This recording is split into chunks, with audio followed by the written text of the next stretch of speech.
Dear students, कैसे हो? Myself doctor CA Hemant Kadunia, assistant professor, department of accountancy and business statistics, faculty of commerce, Shri Sanwaliya ji government college, Mandphiya, Chittorgarh. तो प्यारे बच्चों, मैं आप लोगों को मेरे वीडियोस में अकाउंट्स, स्टेटिस्टिक्स, इनकम टैक्स और भी कॉमर्स के अकाउंटिंग सब्जेक्ट से रिलेटेड जो सब्जेक्ट्स हमारे पास हैं उनके वीडियोस मेरे चैनल पर आप लोगों को मिल जाएंगे। तो चैनल को सब्सक्राइब करें। बीकॉम के स्टूडेंट, एमकॉम के स्टूडेंट, बीवोक, एमकॉम के स्टूडेंट और भी कंपटीशन एग्जाम से रिलेटेड कोई भी कॉमर्स स्टूडेंट इस चैनल को सब्सक्राइब कर सकता है। और सब्सक्राइब करने के बाद वेबसाइट एड्रेस भी मेरे डिस्क्रिप्शन में अवेलेबल है। वहां से आप लोग अपने से रिलेटेड कंटेंट्स को डायरेक्टली ओपन कर सकते हैं। एक लिस्ट वहां बना रखी है मैंने, इस लिंक पर वेबसाइट लिंक की है, डिस्क्रिप्शन में अवेलेबल है। तो मेरे वीडियोस में आप लोगों को सब्जेक्ट मिल जाएंगे: financial accounting, business statistics, income tax, corporate accounting, cost accounting, goods and service tax, auditing, management accounting, tax planning, higher accounting, IFRS, Ind AS, government accounting, advance cost and management accounting and etcetera. और अगर आप लोगों को इसके अलावा भी किसी content में एक्सप्लेनेशन की जरूरत हो तो जो वीडियो है उसके अंत में आप लोगों को ईमेल आईडी और व्हाट्सएप नंबर अवेलेबल करवाया है मैंने। उसके अंदर आप लोग मुझे कंटेंट भेजकर इन्फॉर्म कर सकते हैं कि सर इस पे आप वीडियो बनाकर हमें बताएं। तो चलिए मैं आज के वीडियो कंटेंट पर आप लोगों को लिए चलता हूं। डियर स्टूडेंट्स, आज हम लोग कॉस्ट अकाउंटिंग सब्जेक्ट में डायरेक्ट लेबर चैप्टर कवर करेंगे, श्रम नियंत्रण। इसमें हम लोग स्टार्टिंग में अगर बात करें तो मजदूरी जो पेमेंट किया जाता है वो किस तरीके से पेमेंट किया जाता है उसके बारे में बात करते हैं। तो किसी भी पर्सन की मजदूरी हो गई या वेतन हो गया या पारिश्रमिक हो गया, इसकी गणना आप कैसे करते हैं? तो हम लोग बात करते हैं सबसे पहले मूल मजदूरी की। मूल मजदूरी किसी भी मजदूर को दो तरीके से दी जा सकती है। या तो हम उसको समय आधार पर देते हैं, जैसे प्रैक्टिकल लाइफ में हमेशा अपने को देखने को मिलता है कि महीने की 10,000 रुपये तनख्वाह, 15,000 तनख्वाह, तो महीने का, समय का के आधार पर जो सैलरी दी जाती है वो इस कैटेगरी में आएगी। और अगली जो कैटेगरी है वो है कार्य के आधार पर, जितना काम करोगे उतनी तनख्वाह मिलेगी। तो पर यूनिट, जैसे पर 10 रुपीज़ फिक्स कर दिया कि इतनी यूनिट आप प्रोड्यूस करेंगे तो इतनी यूनिट का आपको इतना पैसा मिल जाएगा। तो ये हुई मूल मजदूरी। इसको समय आधार पर अगर कभी पेमेंट किया जाता है तो आप लोग जानते हैं मंथली फिक्स कर दिया। मंथली फिक्स कर दिया तो वर्कर कितना काम करेगा वो डिपेंड कर जाएगा कि वो कहीं ना कहीं समय निकालने की बात करेगा। महीने में जितना काम उसको करना चाहिए वो उतना काम नहीं करेगा, उससे कम काम करेगा। और अगर किसी व्यक्ति को कार्य के आधार पर तनख्वाह दी जाएगी तो माना कि कार्य बहुत अच्छे से होगा, कार्य संपूर्ण भी हो जाएगा, पर यहाँ एक व्यक्ति को क्योंकि उसकी यूनिट, बनाई हुई यूनिट के आधार पर उसको पेमेंट मिल रहा है, तो पक्की बात है वो अधिकतम यूनिट बनाने की कोशिश करेगा ताकि उसे पेमेंट भी अधिकतम मिले। और जब अधिकतम बनाने का प्रयास चालू हो जाएगा तो हो सकता है इस दौरान गलत यूनिट, वो डिफेक्टिव यूनिट का निर्माण करने लग जाए। तो एक एम्प्लॉयर को इस बात का ध्यान रखना चाहिए कि वह समय आधार पर अगर पेमेंट कर रहा है तो वर्कर टाइम पास नहीं करे, कार्य के प्रति पूर्ण जागरूक रहे। और अगर कार्य के आधार पर पेमेंट दे रहा है तो ऐसा नहीं हो जाए कि वर्कर डिफेक्टिव पीसेस बनाने लग जाए। इस बात का स्पेशली ध्यान रखा जाए। मूल वेतन के बाद अगला नंबर आता है एक वर्कर को मिलने वाले बोनस का। और इसके डिटेल में हम लोग डिस्कस करेंगे इसके नेक्स्ट वीडियो के अंदर कि एक वर्कर को मिलने वाला बोनस किस प्रकार का होता है, कैसे पेमेंट किया जाता है, कौन कौन सी विधियां हैं। हम लोग आज की क्लास में अधि समय के बारे में बात करेंगे। अधि समय को अगर अंग्रेजी में कहें तो ओवर टाइम शब्द नाम दिया जाएगा। अब इस ओवर टाइम से रिलेटेड क्या रूल्स हैं उसको हम लोग पहले अच्छे से देख लेते हैं। तो देखिए, ये ओवर टाइम का नियम और आपको याद करना है। श्रमिकों के लिए कारखाने में कार्य का सामान्य समय निर्धारित रहता है। यह समय प्रतिदिन या प्रति सप्ताह के हिसाब से निर्धारित किया जाता है। यदि कोई श्रमिक किसी दिन अथवा किसी सप्ताह इससे अधिक समय कार्य करता है तो यह अधि समय ओवर टाइम कहलाता है। तो क्लियर हो गया होगा पॉइंट। एक दिन में 7 घंटे 8 घंटे कोई एक वर्कर काम करता है, अगर उससे अधिक समय के लिए कोई काम करेगा तो उसे अधि समय कहलाएंगे। अधि समय के लिए जो मजदूरी दी जाती है वह सामान्य दर से सामान्यतया दुगुनी होती है। परंतु अगर हम भारतीय कारखाना अधिनियम की धारा 59(1) के अनुसार बात करें तो यदि कोई श्रमिक किसी दिन 9 घंटे से अधिक अथवा किसी सप्ताह 48 घंटे से अधिक कार्य करता है तो वह इन दोनों विकल्पों में से किसी में से अधिक हितकर विकल्प के आधार पर ज्ञात किए गए अधिकार्य समय के लिए अपनी सामान्य दर की दुगुनी दर के हिसाब से मजदूरी प्राप्त करने का अधिकारी है। तो ये मैं आपको अभी प्रैक्टिकल करके बताऊंगा कि कैसे ये नियम लगेगा 9 घंटे वाला। तो अधि समय की क्यों आवश्यकता होती है, देखिए हम लोग इस पे चलते हैं। ओवर टाइम देना क्यों जरूरी है? क्योंकि उत्पादित वस्तु की मांग अधिक बढ़ने पर उसकी पूर्ति कायम रखने के लिए, श्रमिकों के आकस्मिक अनुपस्थित रहने पर उत्पादन कार्य को पूरा करवाने के लिए, उदाहरण के लिए किसी संस्था में 20 वर्कर काम कर रहे हैं और उसमें से किसी अचानक 6 जने छुट्टी पर चले गए तो उन 6 का काम निपटाने के लिए हो सकता है वर्कर को ओवर टाइम करवाने की आवश्यकता पड़ जाए। शीघ्र नष्ट होने वाली सामग्री का उपयोग किए जाने पर उत्पादन कार्य को पूर्ण करवाने के लिए कोई सामग्री संस्थान ने मंगवा ली है जो कि जल्दी खत्म हो जाएगी तो उसका कंजप्शन करने के लिए, माल तैयार करने के लिए इस तरीके की ओवर टाइम की व्यवस्था की जा सकती है। अत्यंत आवश्यक आदेश की पूर्ति हेतु माल का उत्पादन करने के लिए, प्लांट व मशीन की पूरी क्षमता पर उत्पादन करने के लिए अधि समय कार्य करने से यह लाभ होता है कि उत्पादन अधिक होता है, वर्कर को पेमेंट अधिक मिलता है। लेकिन इस बात को भी आप याद रखें कि अधि समय कार्य करने से लाभ की अपेक्षा कई बार हानि भी अधिक हो जाती है।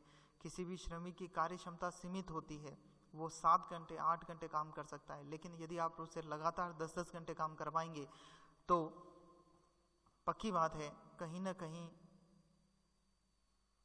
नुकसान होने लग जाएगा। अतः अधिक समय कार्य करने से उसको थकान आने का भय रहता है और अगले दिन उसकी सामान्य प्रणाली, सामान्य कार्य करने पर भी प्रभाव पड़ सकता है। प्रतिदिन अधिक समय कार्य करने और रोजाना थकान आने के कारण श्रमिक के स्वास्थ्य खराब होने का भय रहता है। अधिक समय के लिए मजदूरी दर ऊंची होने के कारण प्रति उपकार्य या प्रति इकाई श्रम लागत अधिक पड़ती है। अधिक समय कार्य करने से उत्पादन कार्य घटिया किस्म का होने के चांसेस रहते हैं।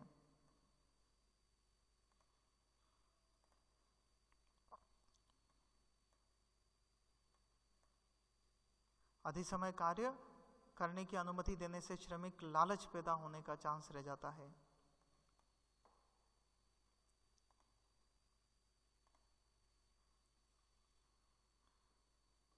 तो अब हम चलते हैं एक क्वेश्चन के ऊपर कि ओवर टाइम कैसे कैलकुलेशन होती है। तो इसका क्वेश्चन ये रहा, इसका सॉल्यूशन मैं आप लोगों को करके बता रहा हूं। तो क्वेश्चन पढ़ लेते हैं। निम्नलिखित आंकड़ों से एक श्रमिक को भुगतान की जाने वाली सामान्य मजदूरी तथा अधि समय की गणना कीजिए। देखिए, एक वर्कर ने मंडे को 8 घंटे काम किया, ट्यूसडे को 10 घंटे काम किया, वेडनेसडे को 9 घंटे, थर्सडे को 11 घंटे, फ्राइडे और सैटरडे। सामान्य कार्य 8 घंटे प्रतिदिन है। प्रति घंटा सामान्य दर 50 रुपये है। अधि समय दर किसी दिन 9 घंटों तक सिंगल रेट से, खरी दर से, और 9 घंटों से अधिक कार्य करने पर दुगुनी दर से, अथवा एक सप्ताह 48 घंटों तक सिंगल रेट से और 48 घंटों से ज़्यादा होने पर दुगुनी रेट से, जो भी श्रमिक को अधिक लाभकारी हो वो लगानी है। तो यहाँ हम लोग हवाला दे सकते हैं, हमने जो ऊपर कारखाना अधिनियम का सेक्शन पढ़ा था ये वाला, जिसमें हमने ये पढ़ा कि किसी श्रमिक को 9 घंटे तक तो सिंगल रेट और उससे अधिक होने पर डबल रेट और 48 घंटे से अधिक होने पर डबल रेट मिलती हैं। तो चलिए इस क्वेश्चन के अब सॉल्यूशन पर चलते हैं। ये हमारा प्रश्न है, इसका सॉल्यूशन हम लोग स्टार्ट करेंगे।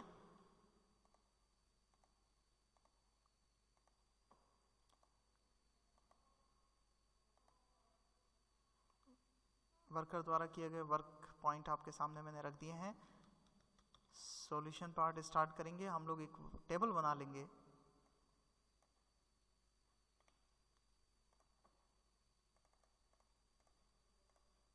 जिसमें हमारे कॉलम होंगे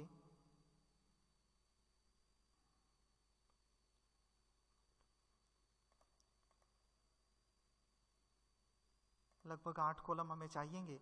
सबसे पहले वाले कॉलम में हम डेज लिख लेंगे, दूसरे कॉलम में आवर्स लिख लेंगे, तीसरे कॉलम में नॉर्मल आवर्स लिख लेंगे, चौथे कॉलम में ओवर टाइम आवर्स की बात करेंगे,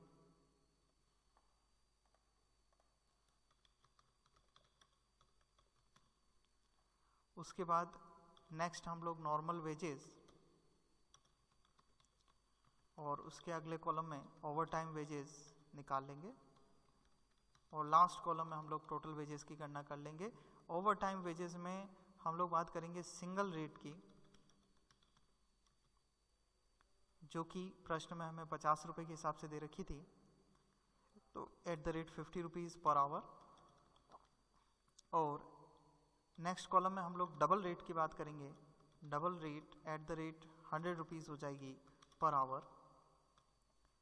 तो अब इन कॉलम में हम लोग हमारी वैल्यूज रखते हैं। तो हम लोग पहले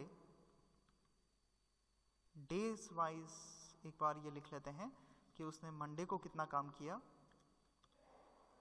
मंडे के उसके वर्किंग डे है 8, वर्किंग आवर्स हैं 8। इसके बाद ट्यूसडे उसने 10 घंटे काम किया, वेडनेसडे उसने 9 घंटे काम किया, थर्सडे उसने 11 घंटे काम किया, फ्राइडे उसने 9 घंटे काम किया और अंतिम बचा सैटरडे जिसमें उसने 6 घंटे काम किया है। क्वेश्चन मैंने आपके सामने नोट ही कर दिया है। अब हम लोग जो डिस्कस करेंगे इस टेबल के अंदर बात करेंगे।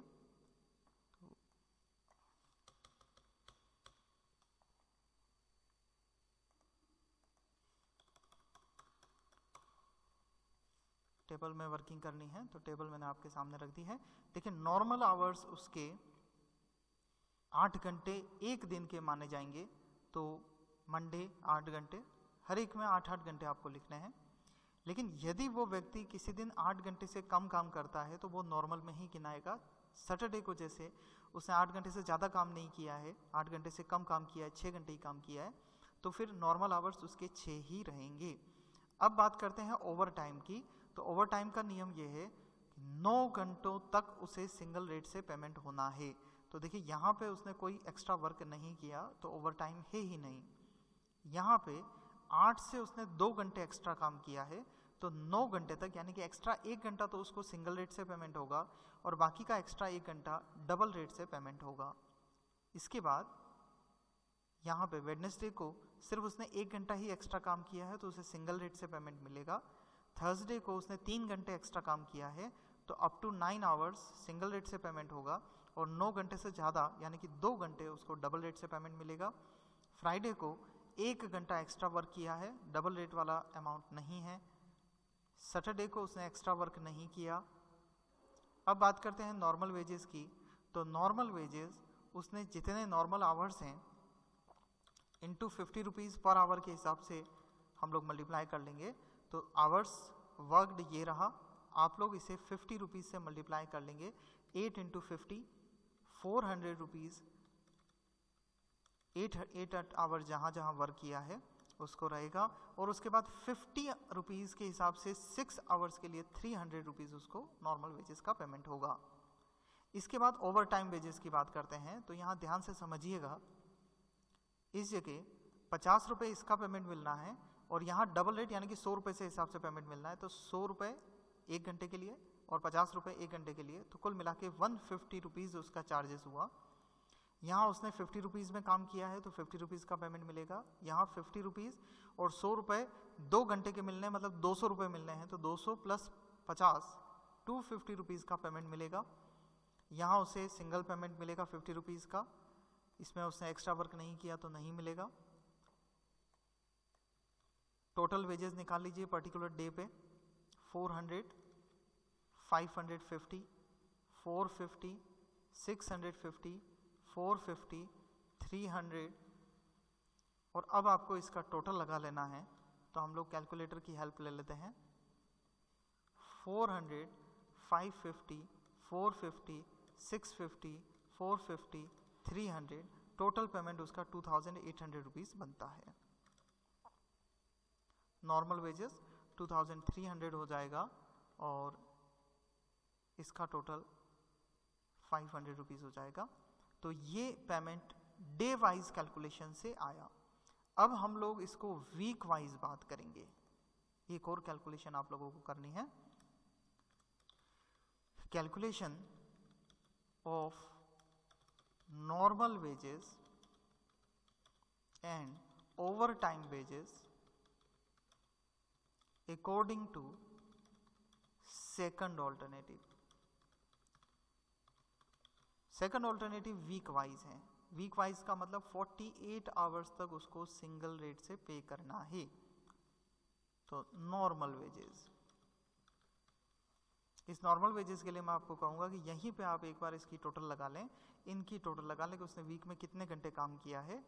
8 + 10 + 9 + 11 + 9 + 6 53 आवर्स और 46 आवर्स नॉर्मली इधर हुआ। तो नॉर्मल वेजेस 48 आवर्स तक उसको पेमेंट करना है अपने को सिंगल रेट से, मतलब 50। तो 48 × 50 2400 रुपये। और ओवर टाइम वेजेस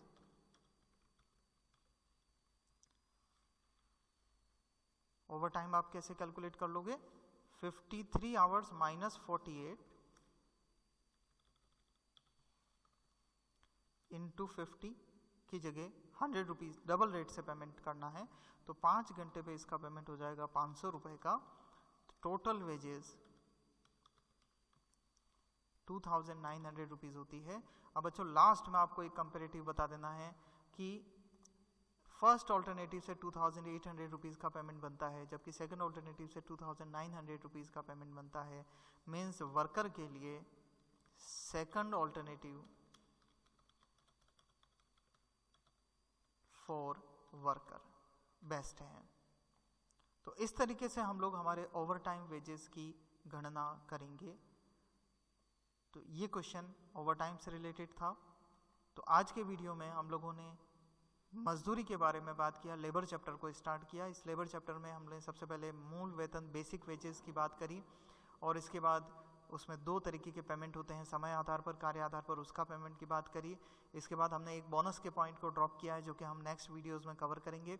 आज की क्लास में हमने ओवर टाइम को, पॉइंट्स को, कंसेप्ट को पूरा कवर कर लिया है। तो आज के वीडियो में इतना ही। Thank you. Dear students, in case आज के वीडियो में आपको कोई भी प्रैक्टिकल प्रॉब्लम आती है या कुछ भी आपको समझ में नहीं आया हो तो आप मुझे ऑफिस टाइमिंग में ये जो स्क्रीन पे आपको नंबर दिखाई दे रहे हैं इस पे व्हाट्सएप मुझे कर सकते हैं और ईमेल से भी आप मेरे से क्वेरीज पूछ सकते हैं। ईमेल आईडी है मेरा hemankarunya@gmail.com। ठीक है, थैंक यू।